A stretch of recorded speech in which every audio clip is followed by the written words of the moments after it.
Emily তার ভারত সফরে ছিলেন। শহরের চারপাশে ঘুরে বেড়ালেন। তিনি 3 জন মহিলাকে কাপড় ধোয়া এবং রোদে শুকানোর জন্য বলেছিলেন।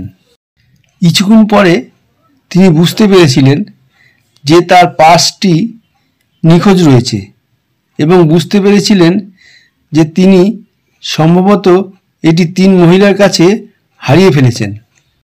তিনি সেখানে ফিরে গিয়েছিলেন কিন্তু পার্সটি খুঁজে পেলেন না। এই 3 জন মহিলার মধ্যে কে এমিলির পার্সটি নিয়েছিলেন তা আপনি বুঝতে পারেন? 1, 2 না 3?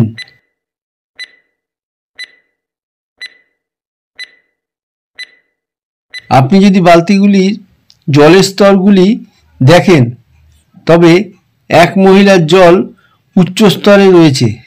তিনি বালতিটির ভিতরে পার্সটি রেখেছিলেন যার কারণে বালতিটির জল উঠেছিল।